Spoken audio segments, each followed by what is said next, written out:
রাসূল তো এতিমদের সর্দার। পৃথিবীর কোন এতিম যেন বলতে না পারে নবীজি আমার ব্যাপারে কি বলবেন, আমি তো এতিম মানুষ, আর তিনি আমার ব্যাপারে কিভাবে আমার দরদ বুঝবেন। নবীজিকে আল্লাহ পাক কেমন এতিম বানালেন, সমস্ত দুনিয়ার এতিমদের সর্দার বানালেন। মায়ের পেটে যখন তিনি ছিলেন, 6 মাসের সময় মায়ের পেটে থাকাকালীন বাপের এতিম হয়ে গেলেন। যখন প্রসব বেদনা শুরু হয়েছে মায়ের, দুনিয়ায় যখন তিনি আসবেন, হযরতে আমেনা ঘরের ভিতরে বসে তার অবস্থাটা কি, এই সন্তান পৃথিবীতে আসতে পারে যিনি সবচাইতে বেশি খুশি হবেন তিনি তো আজ দুনিয়ায় নাই। মনের ভিতরে কত কষ্ট। আল্লাহ রাব্বুল আলামিন তার হাবিবকে দুনিয়া আনলেন। রাসূলের দাদা ঘরের সামনে তাঁবুর সামনে দাঁড়ায়া তায়েফ থেকে আগত সাদিয়া গোত্রের লোকদেরকে বলতেছেন, এই ঘরের ভিতরে একটা এতিম বাচ্চা আছে, বেশি টাকা কড়ি দেওয়া যাবে না, যদি দয়া হয় নিয়ে যাও।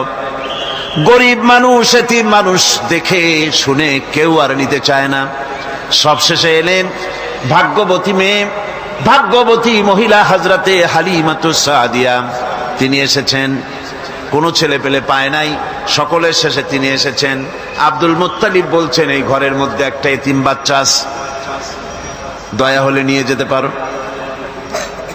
তিনি স্বামীর সঙ্গে পরামর্শ করলেন, এরপরে বললেন, যদি দেখতে অন্তত ভালো হয়, মন যদি ভালো লাগে নিয়ে যাব, একেবারে খালি হাতে ফিরে যাওয়ার চাইতে তো ভালো। হযরতে হালিমা বলেন, আমি ঘরের মধ্যে প্রবেশ করলাম, মা আমিনার কোল থেকে শিশু মুহাম্মদ সাল্লাল্লাহু আলাইহি সাল্লামকে যখন আমি কোলে নিলাম, আমি হুজুরের চেহারার দিকে নজর করে দেখলাম, আমার কাছে মনে হলো যেন পূর্ণিমার চাঁদটা আমার কোলে ধরা দিয়েছে। রাসূল কি শিশু মুহাম্মদ সাল্লাল্লাহু আলাইহি সাল্লাম কি যখন নিয়ে বাড়ির দিকে রওনা হলাম, যে গাধা আমার সকলের পেছনে এসেছে সেই গাধা এখন সকলের আগে ছুটে চলে যায়। এরপরে বাড়ি যখন নিয়ে গেলাম, কুয়ায় পানি বাড়লো, গাছে ফসল বাড়লো, খেজুর গাছে খেজুর বাড়তে লাগলো, জমিনে ফলন বেড়ে গেল। রাসূলের দুধ বোন সাইমা রাসূলকে নিয়ে মুহাম্মদ সাল্লাল্লাহু আলাইহি সাল্লাম তাকে দোলনা নিয়ে দোল দিতেছে। কি আশ্চর্য অবস্থা! সাইমা তাকে দোল দিচ্ছে আর বলতেছে, বেঁচে থাকুক মুহাম্মদ সাল্লাল্লাহু আলাইহি ওয়াসাল্লাম, সে দীর্ঘজীবী হোক। কবি লিখতেছেন, কি আশ্চর্য কথা! বেদুইন বালিকা কারে নিয়ে দোল দেয় সে কি তা জানে? বিশ্বনবী মুহাম্মদ রাসূলুল্লাহ সাল্লাল্লাহু আলাইহি ওয়াসাল্লাম এভাবে এতিম অবস্থায় জীবন তার শুরু হলো। যখন তিনি ফিরে এলেন 6 বছর বয়সের সময়, যখন মায়ের কাছে তিনি ফিরে এসেছেন, প্রতিদিন তিনি খেলা দেখতে যান ময়দানে। ইতিহাসের মধ্যে লেখা হয়েছে, মা প্রতিদিন সন্ধ্যার সময় তাকে ফিরে পান। আজকে সন্ধ্যা হয়ে গেছে, শিশু মুহাম্মদ সাল্লাল্লাহু আলাইহি ওয়াসাল্লাম বাড়ি ফেরেন না। কারণ কি, কেন বাড়ি ফেরে না? সন্ধ্যার দিকে তিনি চলে গিয়েছেন পাহাড়িয়া ময়দানে, যে দেখেন ধুধু করতেছে চতুর্দিকে, সন্ধ্যা হয়ে গেছে, অন্ধকার হয়ে গেছে, কোনো ছেলে পেলে নাই, কেউ নাই। পাহাড়ের পাদদেশে বসে শিশু মুহাম্মদ সাল্লাল্লাহু আলাইহি ওয়াসাল্লাম কাঁদতেছেন। মা প্রশ্ন করলেন, বাবারে, সন্ধ্যা উত্তীর্ণ হয়ে গেল, কেন একা একা বসে বসে কাঁদো? তিনি বলছেন, মাজি, আজ কদিন খেলা দেখতে আসলাম ময়দানে, প্রতিদিন দেখি যখন সন্ধ্যা হয়ে যায় মুরব্বী শ্রেণীর কিছু লোক আসে, ছেলেকে নাম ধরে ডাক দেয়, ছেলেরা দৌড়ে তার বাবার কাছে চলে যায়, আর বাবা ছেলেকে কোলে নিয়ে মুখে চুমা দিয়ে বাড়ির দিকে নিয়ে যায়। আমি আজ কদিন পর্যন্ত এই ময়দানে এলাম, কোনদিন সন্ধ্যা বেলায় তো কেউ এসে আমাকে মুহাম্মদ বলে একটা ডাক দিল না। আমার আব্বা কি নাই? আল্লাহ রাব্বুল আলামিন আলামিন বলেন, আলাম ইয়াজিদকা ইয়াতীমান ফাআওয়া, এরকম এতিম অবস্থায় পেয়ে আমি কি আপনাকে আশ্রয় দেই নাই? আপনাকে আমি পেয়েছি এতিম অবস্থায়, এরপরে আমি আপনারে আশ্রয় দিলাম। ওয়া ওয়াজাদাকা দাল্লান ফাহাদা, এরপরে আমি আপনাকে পথ হারা পেলাম, আমি আপনাকে পথের দিশা দিয়া দিলাম। ওয়া ওয়াজাদাকা আইলান ফাআগনা, এরপরে আমি আপনাকে দরিদ্র অবস্থায় পেয়েছি, তারপরে আমি আপনার দারিদ্র মুক্ত করেছি আপনাকে। সুতরাং ফাআম্মাল ইয়াতীমা ফালা তাকহার ওয়া আম্মাস সাইলা ফালা তানহার ওয়া আম্মা বিনি'মাতি রাব্বিকা ফাহাদ্দিস। সুতরাং ও নবী, এতিমের প্রতি নির্মম ব্যবহার করো না, এতিমের প্রতি ভালো ব্যবহার করো, নির্মমতা দেখাইও না। আর ভিক্ষুকতে ধমক দিও না, রূঢ়তা দেখিও না, আর আল্লাহর নিয়ামতের প্রশংসা করো। বহুত মানুষ আছে এতিমরে গলায় ধাক্কা দেয়।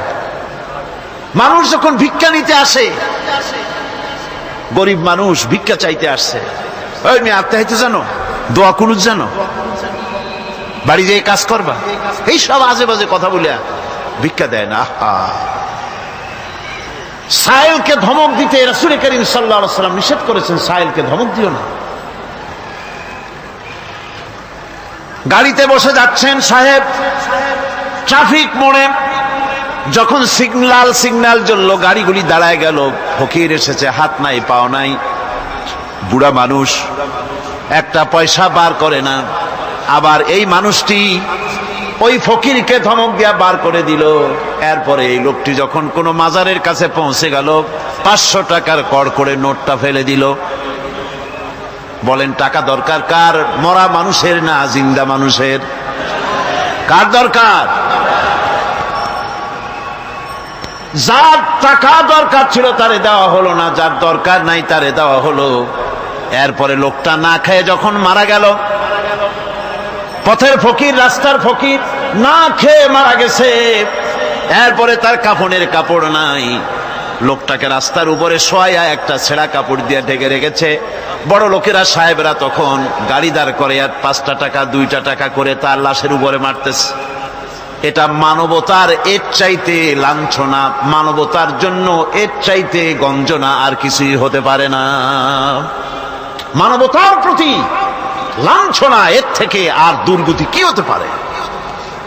বেঁচে থাকার সময় 1টা টাকা আপনি দিলেন না, মরে যাওয়ার পর বিদায় হয়েছে বালাই, এখন দেওয়া শুরু করেছে। আমার বন্ধুগণ, এজন্য এতিমের প্রতি দরদ করার জন্য আল্লাহ পাক কোরআনের ভিতরে পরিষ্কার বলেছেন।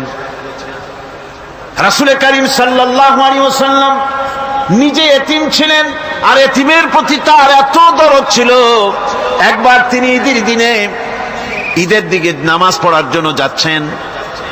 প্রতিমধ্যে দেখেন একটা বাচ্চা ছেলে কাঁদতেছে।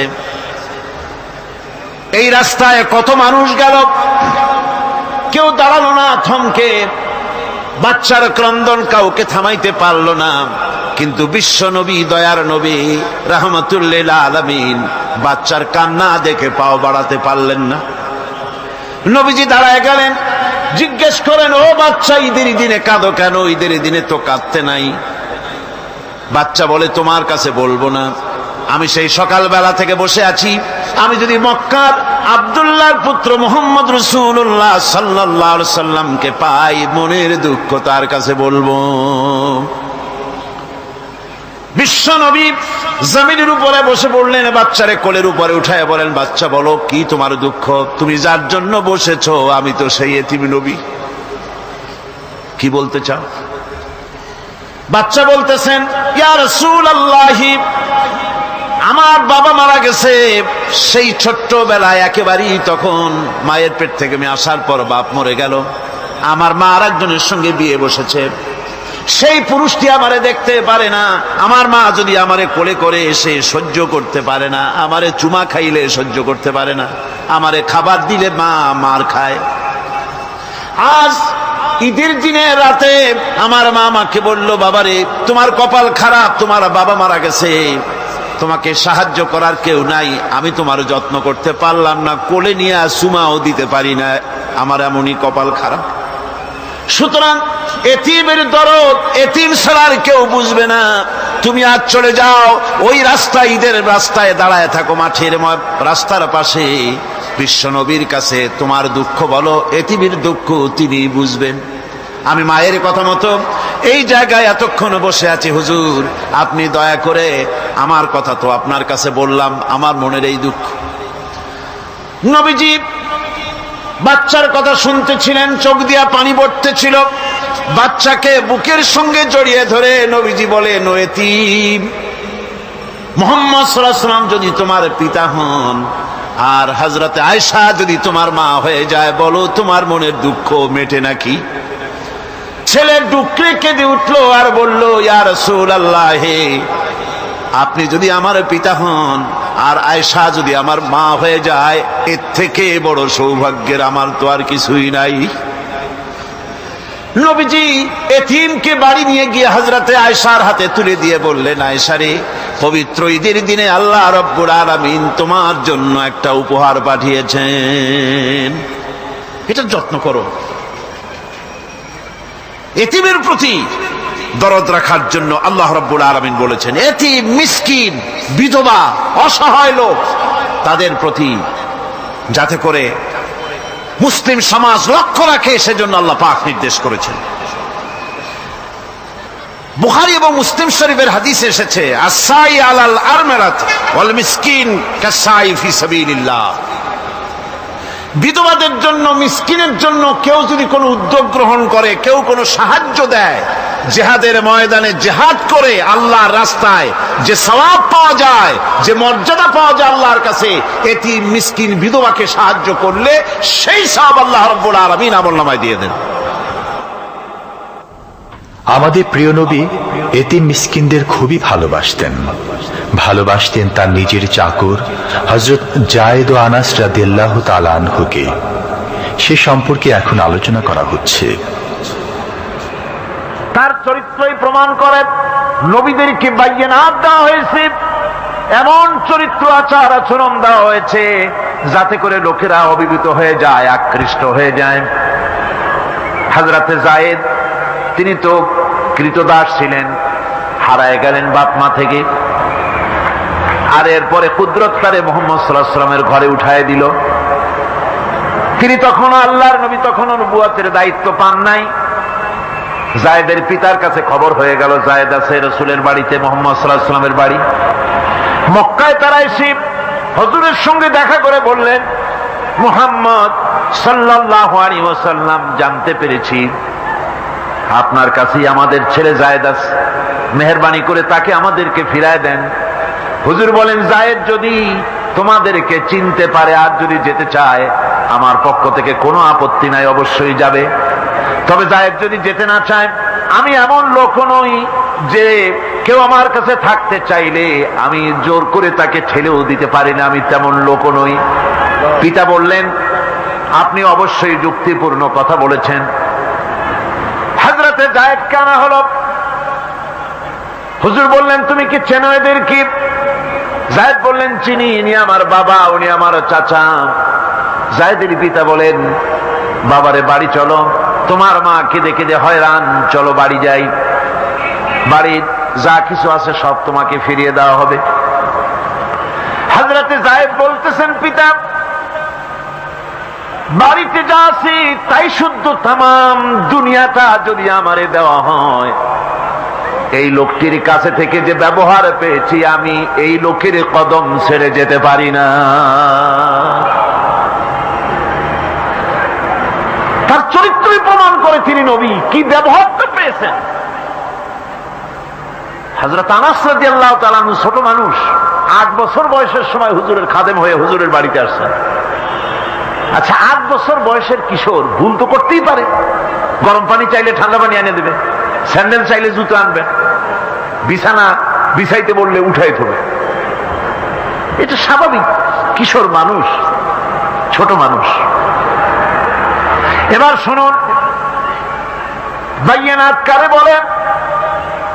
নবীদের বাইয়ানাত আল্লাহ যে দিয়েছেন সেটা কি জিনিস? সেটা হলো উন্নত মানের চরিত্র, তার ব্যবহার ওঠা বসা যা দেখলে মানুষ বুঝতে পারে তিনি আল্লাহর নবী।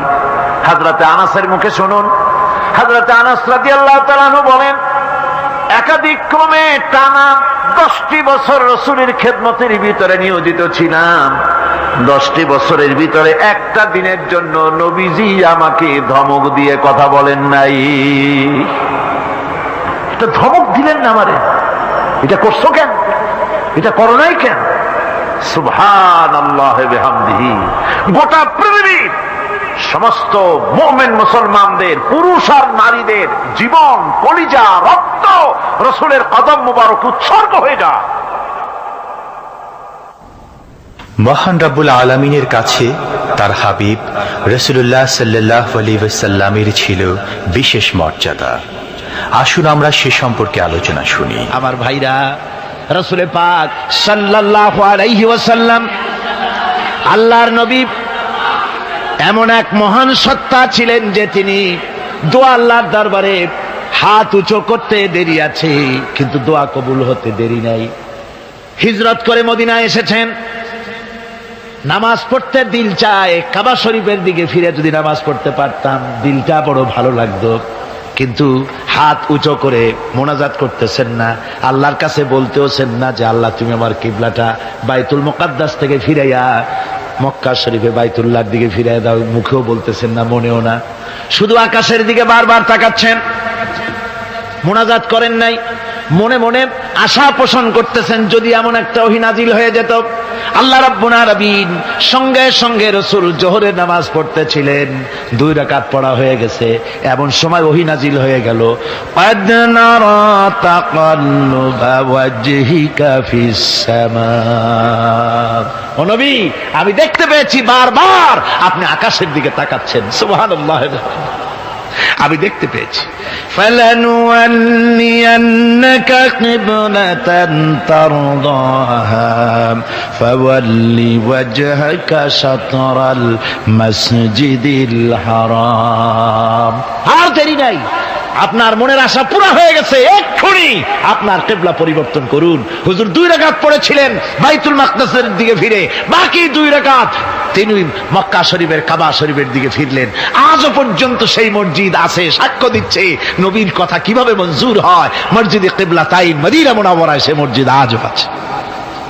ভাইরা আমার, রাসূল পাক সাল্লাল্লাহু আলাইহি ওয়াসাল্লাম এত বড় মর্যাদা সম্পন্ন ব্যক্তিত্ব, মহান ব্যক্তিত্বের উম্মতের মধ্যে আল্লাহ আমাদের শামিল করেছেন।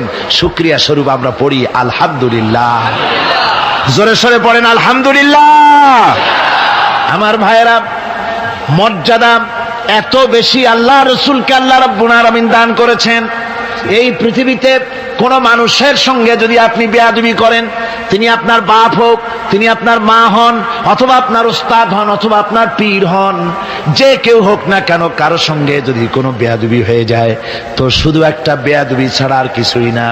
কিন্তু নবীজির সঙ্গে যদি কেউ বেয়াদবি করে, সেটা শুধু বেয়াদবি থাকে না, কুফরি হয়ে যায়। কি হয়ে যায়? কুফরি হয়ে যায়। রাসূলুল্লাহকে কেউ তাওহীন করলে, অসম্মান করলে, সমালোচনা করলে কাফের হয়ে যায়। যারা বলেন কি হয়ে যায়? কত বড় মর্যাদা!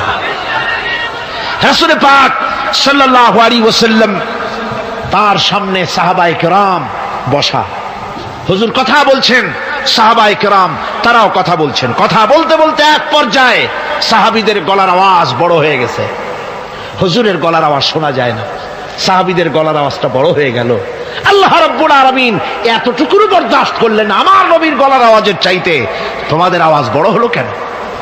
সঙ্গে সঙ্গে ওহী নাজিল হয়ে গেল। আল্লাহ রাব্বুল আলামিন বলেন, ইয়া আইয়ুহাল্লাযীনা আমানু লা তারফাউ আসওয়াতাকুম ফাওকা সাওতিন নবী। ও বিশ্বাসীরা, খবরদার, তোমরা যারা ঈমান এনেছো শোনো, তোমাদের গলার আওয়াজ যেন আমার নবীর গলার আওয়াজের চাইতে বড় না হয়ে যায়। যদি তা হয়, আনতাহবাতা আমালুকুম, জীবনের সমস্ত ভালো কাজগুলি আমি আল্লাহ বরবাদ করে দেব।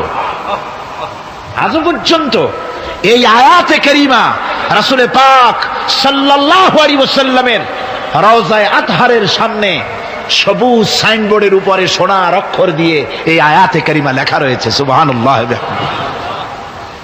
সর্বকালের, সর্বযুগের সর্বশ্রেষ্ঠ মহামানব, সর্বশ্রেষ্ঠ বিশ্বনবী, আল্লাহর পরে যার মর্যাদা, তিনি হচ্ছেন মুহাম্মদ রাসূলুল্লাহ সাল্লাল্লাহু আলাইহি ওয়াসাল্লাম।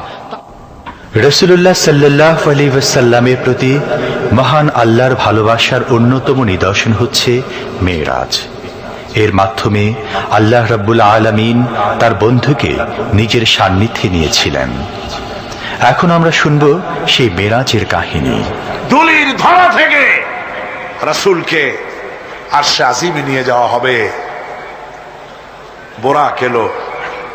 বোরাক হচ্ছে বারকুন থেকে উৎপত্তি। এর অর্থ হচ্ছে বিজলি, বৈদ্যুতিক গতি সম্পন্ন, ঘোড়ার চাইতে ছোট, খচ্চরের চাইতে বড়, এই জাতীয় একটা প্রাণীর মতো হযরতে জিবরাইল নিয়ে আসতে। আমাদের দেশে কারো কারো বাড়িতে আয়নায় বান্দানো থাকে এই ছবিটা। ঘোড়া আছে, দুইটা ডানা আছে, মাথাটা মেয়ে লোকের মতো, চুলগুলো ঝুলে পড়ছে, নিচে লেখা আছে হাজা বুরাকুন নবী সাল্লাল্লাহু আলাইহি ওয়াসাল্লাম। আন্দাজে কোথায় পাইছে আল্লাহ জানে, মিথ্যে কথা, বাজে কথা। আল্লাহ এরকম একটা মেয়ে লোক মার্কা ঘোড়া পাঠাইছিল হুজুরকে নেওয়ার জন্য, এটা কথা হইল। রাসূলকে মক্কা থেকে, উম্মে বাবে উম্মে হানি থেকে হুজুরকে বের করে নিয়ে যাওয়া হলো বাইতুল মাকদাসে। সমস্ত পয়গম্বর, দুনিয়া আল্লাহ যাদের পাঠিয়েছিলেন, সমস্ত রূহ উপস্থিত ছিল সেখানে। রাসূল করিম সাল্লাল্লাহু আলাইহি ওয়াসাল্লাম এখান থেকে মেরাজ করলেন। এতটুকু ছিল ইসরা। কোরআনে কারীম বলছে, আজকের কারি সাহেব যেখান থেকে তেলাওয়াত করেছিলেন, সুবহানাল্লাযী আসরা বিআবদিহি লাইলাম মিনাল মাসজিদিল হারামি ইলাল মাসজিদিল আকসা।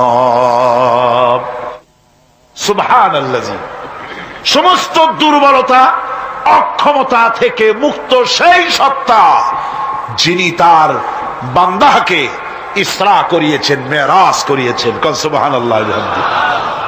সমস্ত দুর্বলতা, অক্ষমতা থেকে মুক্ত তিনি পার করে নিয়ে গিয়েছেন। তারপরে মুহূর্তের ভিতরে মহাশূন্য পাড়ি দিয়ে, সেই মহাশূন্য মানে কি? এইখান থেকে সূর্য কত দূরে জানেন না? 9,30,00,000 মাইল দূরে এখান থেকে সূর্য। সেই সূর্য, তারপরে রয়েছে গ্যালাক্সি, মিল্কি ওয়ে, গ্রহ নক্ষত্র, সে যে কত দূরে, যে সমস্ত তারকা, এমন বহুত তারকা আছে যে তারকা সৃষ্টির পর তার আলো পৃথিবীর মাটি আজ পর্যন্ত স্পর্শ করে নাই, অথচ আলোর গতি প্রতি সেকেন্ডে কত মাইল? 1,86,000 মাইল। এই 1,86,000 মাইলের সেকেন্ড, এর মিনিট, এর ঘন্টা, এর দিন, এর সপ্তাহ, এর মাস, এর বছর, এটাকে বলা হয় লাইট ইয়ার, আলোকবর্ষ। সেই তারকা তৈরি হওয়ার পর কত সহস্র সহস্র লাইট ইয়ার চলে গেল, আজ পর্যন্ত সেই তারকার আলো পৃথিবীর মাটি স্পর্শ করতে পারে নাই। তাহলে সেই তারা কোথায়?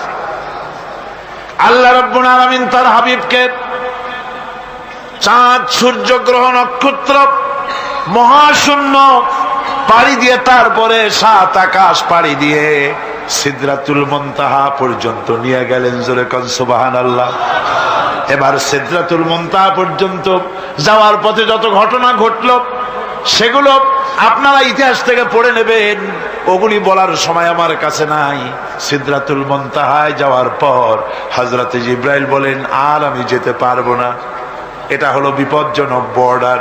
আমি যদি আর এক চুল অগ্রসর হই তাহলে আমি জ্বলে পুড়ে ছাই হয়ে যাব, আমার আর যাওয়ার অধিকার নাই। হুজুর সেখানে বসে থাকলেন। জিবরাইল বলে গেলেন, এখান থেকে আপনাকে নেওয়ার কুদরতি ব্যবস্থা হয়ে যাবে। রাসূল দুনিয়ায় ফিরে এসে হযরতে বেলালকে ডেকে বলেছিলেন, বেলাল গো, এমন কি আমল তুমি করো আমারে শোনাও। হযরতে বেলাল বলেন, হুজুর আমার আমল তো সব আপনি জানেন। কয় না, কি করো শোনাও। বেলাল বলেন, হুজুর খাস আমলের মধ্যে এতটুকু আছে যে আমি কখনো বিনা উজুতে থাকি না, যখন উজু চলে যায় উজু করি আর উজুর ইহতিমামের জন্য 2 রাকাত নফল নামাজ পড়ি। হুজুর বলেন, বেলাল তুমি এই আমল ছাড়বা না, কারণ সিদরাতুল মুনতাহায় হযরত জিবরাইল আমারে যখন ছেড়ে চলে গেলেন আমার একা একা বড় ভয় লাগতে লাগলো। তখন আমার মনে হচ্ছিল তুমি যেন আমার চতুর্দিকে হাঁটতেছো। আমার ভাইরা, রফরফ নামক বিছানা চলে এলো। কুদরতি এই বিছানায় চড়ে নবীজি আল্লাহ রাব্বুল আলামিনের দরবারে আরশে আজিমে পৌঁছে গেলেন। জোরে বলেন সুবহানাল্লাহ, জোরে বলেন সুবহানাল্লাহ।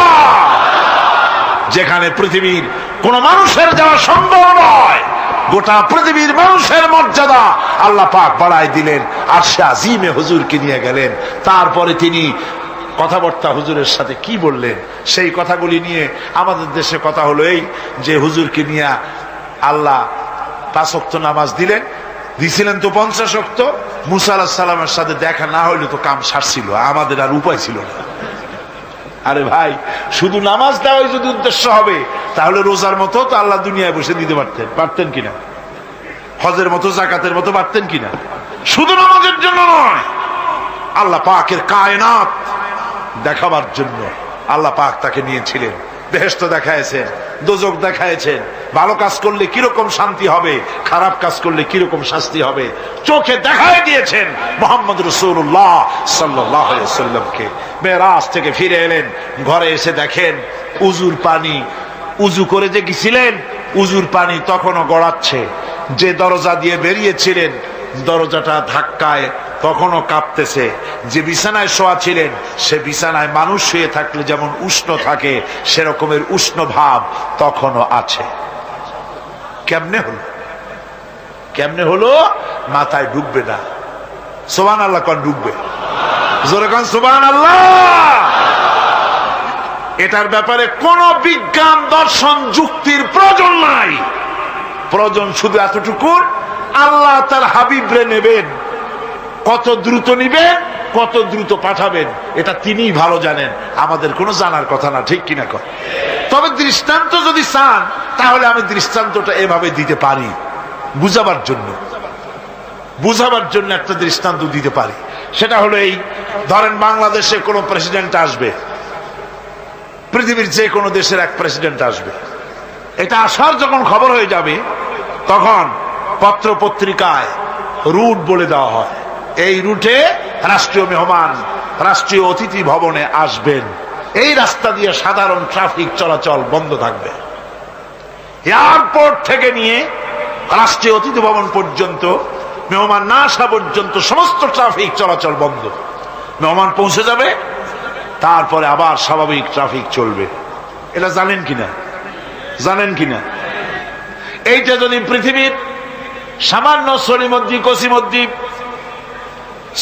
কসিমদ্দি এই জন্য বলছি, আজ আছে কাল নাই। ঠিক কিনা গণ? আজ মন্ত্রিত্ব গেল, কালকে রাস্তায় দাঁড়ায় বলবে রিক্সাওয়ালা আমার একটু নেওয়া, বাজারে মাছ কিনতে যাব। ঠিক কিনা? সুতরাং এদের তো কোনো মর্যাদা নাই।